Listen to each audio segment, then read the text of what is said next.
से इस सरकार में युवाओं की उपेक्षा हुई है।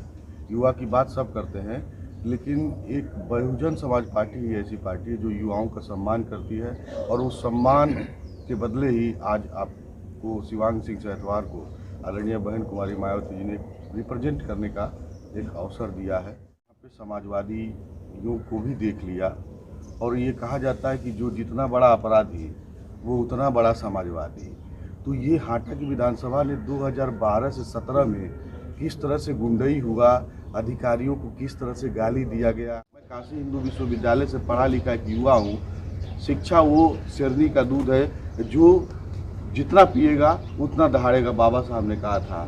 शिक्षा वो मास्टर की है जो सारे तालाओं को खोलता है। तो कहीं न कहीं से ये लोगों को ये सरकार शिक्षा पे एकदम कुठाराघात कर दी। एक भी नई यूनिवर्सिटी नहीं बनाए, एक भी कॉलेज नहीं बनाए।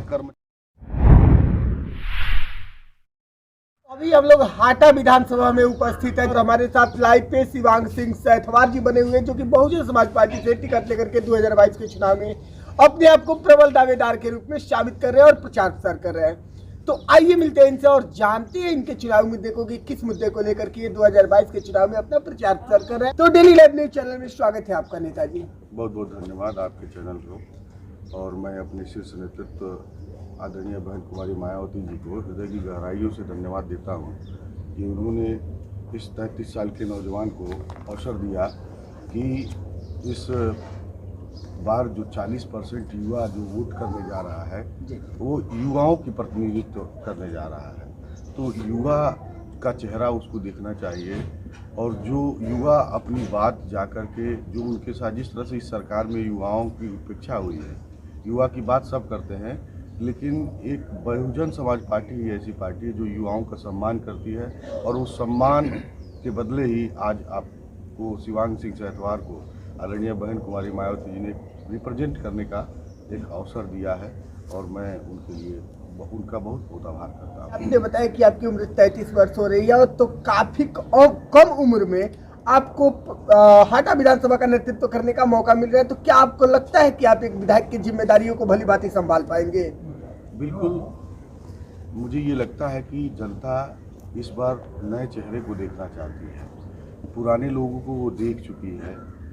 2012 में यहाँ पे समाजवादी योग को भी देख लिया, और ये कहा जाता है कि जो जितना बड़ा अपराधी वो उतना बड़ा समाजवादी।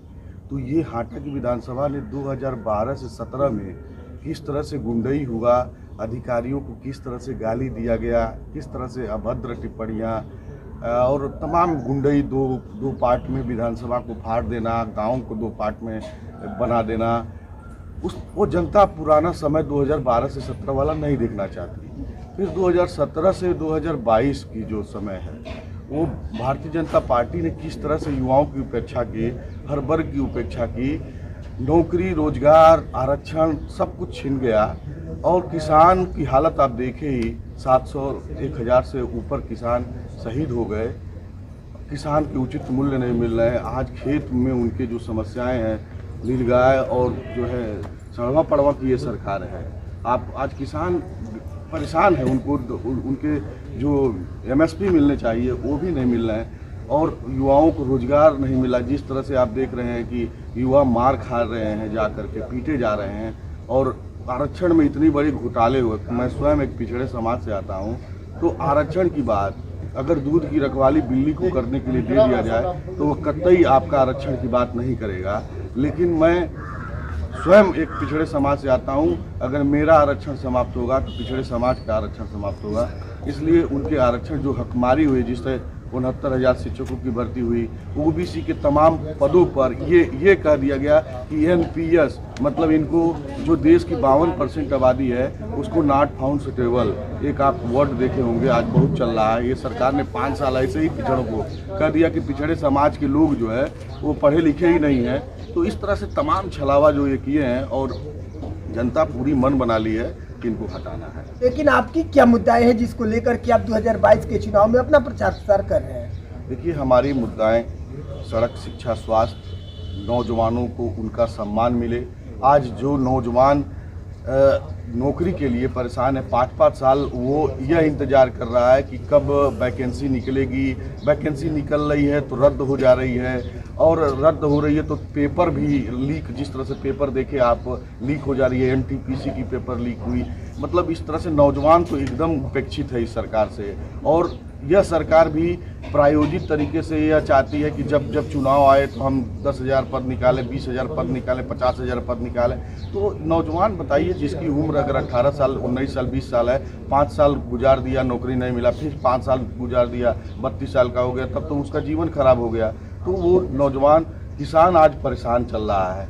कहीं न कहीं से वो छुट्टे आवारा पशुओं की जो समस्या है यह एकदम बढ़ती जा रही है। 5 किलो चावल दे करके 50 किलो का नुकसान कर रहे हैं। तो जनता समझ गई है। और हमारे यहाँ स्वास्थ्य व्यवस्था एकदम लचर है, क्योंकि गरीबों, हम बहुजन समाज पार्टी गरीबों की पार्टी है। तो गरीबों की जो स्वास्थ्य व्यवस्था है, देखिए ये मूलभूत सुविधाएं हैं। मूलभूत सुविधाएं में स्वास्थ्य आती है, शिक्षा आती है। जिस तरह से आज नेताओं की रैली चल रही है, लेकिन स्कूल बंद पड़े हैं। तो कहीं न कहीं से ये सरकार ये चाहती है कि शिक्षित लोग ना हो। मैं काशी हिंदू विश्वविद्यालय से पढ़ा लिखा एक युवा हूँ। शिक्षा वो शेरनी का दूध है, जो जितना पिएगा उतना दहाड़ेगा, बाबा साहब ने कहा था। शिक्षा वो मास्टर की है जो सारे तालों को खोलता है। तो कहीं न कहीं से ये लोगों को, ये सरकार शिक्षा पे एकदम कुठाराघात कर दी। एक भी नई यूनिवर्सिटी नहीं बनाए, एक भी कॉलेज नहीं बनाए। कर्मचारियों को इतना उत्पीड़न हो रहा है, उनको पढ़ाने के लिए काम करना चाहिए तो उनको तमाम जनगणनाएँ और पशुओं को गिनने की ड्यूटी लगा रहे हैं। तो आज हर कर्मचारी वर्ग भी परेशान है इस सरकार से। और जिस तरह से पश्चिम से आपको रिपोर्ट मिल रहा है, उधर से साफ है और इधर भी हम लोग साफ करने की तैयारी बना रहे हैं। तो लाइव के माध्यम से आपको आपकी विधानसभा की जनता भी देख रही है। 2022 के चुनाव को लेकर आप अपने हाटा विधानसभा की जनता को क्या संदेश देना चाहेंगे? मैं हाटा विधानसभा की जनता को ये संदेश देना चाहता हूँ कि एक युवा प्रत्याशी को चुनिए। अगर मेरी उम्र 33 साल है तो मेरे आने वाले समय 35 साल की भी अगर राजनीतिक कैरियर, 25-30 साल की भी राजनीतिक कैरियर है, अगर मैं 5 साल अच्छा काम नहीं करूंगा तो मेरा आने वाला जो 30 साल है वो बर्बाद हो जाएगा। तो मैं जनता से ये अपील करूंगा कि एक युवा पढ़े लिखे, शिक्षित, समझदार और संविधान को, बाबा साहब के संविधान को मानने वाले को एक अपना नेता बनाए, न कि जूतों, चप्पल और गालियों की बात करने वाले, आपस में लड़ाने और झगड़ा कराने वालों की बात करें। आप एक स्वच्छ छवि की बात करने वाले, एक नगर पालिका के चेयरमैन है, उसके पे तमाम भ्रष्टाचार लग ही गए हैं।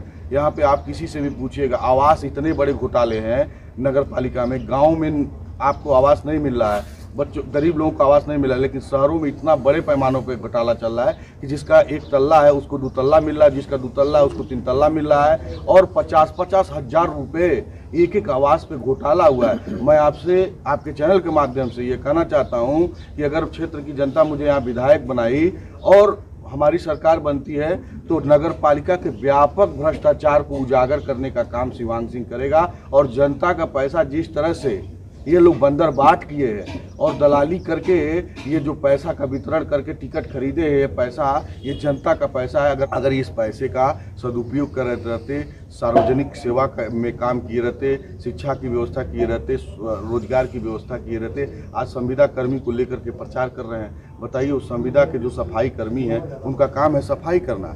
उनके साथ जो चेयरमैन के साथ जो चलने वाले लोग हैं वो कौन हैं? वो जो सफाई करने वाले लोग हैं जो नगर पालिका में चलते हैं, उनको ये लेकर के प्रचार। इनके पास लोग नहीं है, क्योंकि ग्राउंड रिपोर्ट पे इनका जीरो है। आपने मुख्यमंत्री का अभी रैली देखा, कुर्सियां खाली थी। ये जब तक प्रशासन में थे तब तक प्रशासन को प्रताड़ित करके भीड़ जुटवाते थे, यही कर्मचारी भीड़ जुटवाते थे।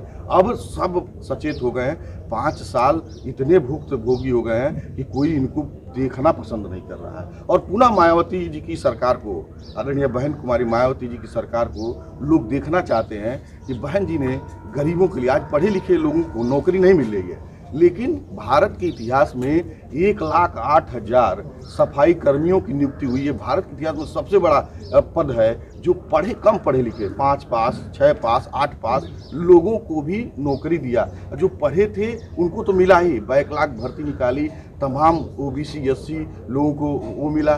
जो हमारी बच्चियां थीं, पढ़ने का इतना जुनून था, मैं भी उस दौर से गुजरा हूँ उस समय मैं भी हाई स्कूल इंटरमीडिएट पढ़ा था, बहन जी के सरकार में ही मैं इंटरमीडिएट हाई स्कूल पढ़ा था। मतलब उस समय बहनों में हमारी इतनी अच्छी जोड़ थी कि पढ़ती थी मन लगा के। हाई स्कूल पास करती थी 10,000 मिलता था, इंटरमीडिएट पास करती थी तो 25,000 एक साइकिल मिलता था। और जो गरीब महिलाएं थी, अगर 2 बच्चियां पैदा हो गई तो 25,000 रुपया का जो लेखपाल होता था वो ले आ करके एफडी पहुंचा देता था कि 18 साल के बाद उस घर की लड़की जब उसकी शादी होगी तो 1 लाख पाएगी तो उसके घर का बोझ कम होगा। तो उसमें वो सभी वर्गों को बहन जी ने कभी ये नहीं देखा कि क्या सवर्ण, क्या दलित, क्या पिछड़े, क्या अनुसूचित और क्या माइनॉरिटी, सबको हक मिला। अंबेडकर ग्राम सभा का जो गांव का जो विकास होता था उसमें सभी वर्गों जो पिच बनती थी, आज भी मैं जाके भ्रमण करता हूं गांव में तो मैं कहता हूं कि ये देखिए ये पिच, गांव के लोग कहते हैं कि देखिए बहन जी की सरकार में पिच बनी थी, आज भी चमचमा रही है ये पिच। क्योंकि भ्रष्टाचार नहीं था उस समय। आज कमीशन हर जगह 40-40, 50-50% कमीशन हो गया है, जिला पंचायत में, नगर पालिका में। तो जब इतना कमीशन बाजी होगी तो ग्राउंड पे काम क्या होगा। 50% कमीशन है, ठेकेदार जो करा रहा है वो भी 10-20% पाएगा। तो जो गुणवत्ता है वो तो कहीं ना कहीं से ख़त्म होती जा रही है। तो बहन जी जो का काम था वो सभी वर्गों को तक पहुंचता था। इसीलिए सर्वजन हिताय सर्वजन सुखाय की बात हम लोग करते हैं। और जो पिच बनती थी तो क्या वो गरीब के यहाँ नहीं बनती थी, क्या किसी सवर्ण के यहाँ नहीं जाती थी। वो पिच सभी वर्गों के, चाहे वो सवर्ण हो, चाहे वो पिछड़े हों, चाहे दलित हों, सभी वर्गों से होकर के वो पिच जाती थी। तो रास्ता विकास का सभी वर्गों तक जाना चाहिए। जब तक अंतिम व्यक्ति तक विकास नहीं जाएगा तो उसको विकास नहीं माना जाएगा। तो मान लीजिए कि हाटा विधानसभा की जनता आपको अपना विधायक चुनती है और हाटा विधानसभा का आप बागडोर संभालते हैं, तो कोई ऐसा 3 कार्य बताइए जो आप जीतकर हाटा विधानसभा के लिए सबसे पहले करना चाहते हो। सबसे पहले तो एक जो सामाजिक भाईचारा समाज में बिगड़ा हुआ है वो भाईचारा हम लोग को बनाना है। क्योंकि हम कितना भी पढ़ लिख लें, कितना भी इंटेलेक्चुअल हो जाए, कितना भी पैसा कमा लें, जब आपका समाज गंदा रहेगा तो वो आपका बच्चा उसी समाज में जाएगा। तो वो जब उसी समाज में जाएगा, आप कितना भी आप पैसा कमा लीजिए, जब समाज गंदा रहेगा तो वो उसके लिए वो समाज ही उसका पाठशाला है जो आने वाली पीढ़ी है। तो समाज को सुधारना है, समाज सुधारक वाला काम करना है। और एक भयमुक्त कोई भी व्यक्ति आसानी से आकर के हमसे मिल ले, अपनी बात कह ले। एक नौजवान भी आकर के गले से गले मिला ले, हाथ से हाथ मिला ले। एक ऐसा व्यक्ति चाहिए जो उनकी हर बात को, सुख दुख को समझता रहे। कहीं भी कोई मुद्दा पड़े, कोई समस्या पड़े, आ जाए, गोलबाजी खत्म किया जाए और एक स्वच्छ छवि की सरकार बनाई जाए, एक स्वच्छ छवि का नेता बनाया जाए जो पढ़ा लिखा युवा वर्ग का प्रतिनिधित्व करता हो। तो मैं हाटा विधानसभा की जनता से कहूँगा कि आपने समाजवादी पार्टी की भी सरकार बना के देख लिया 2012 में, और यहाँ से विधायक बना के देख लिया। यहाँ 2017 में आपने विधायक बना के देख लिया और सरकार बना के देख लिया। पुनः एक बार 2022 में यहाँ विधायक बनाइए। और हाटा विधानसभा की महान जनता जब जब जिसको विधायक बनाती है उसकी सरकार बनती है।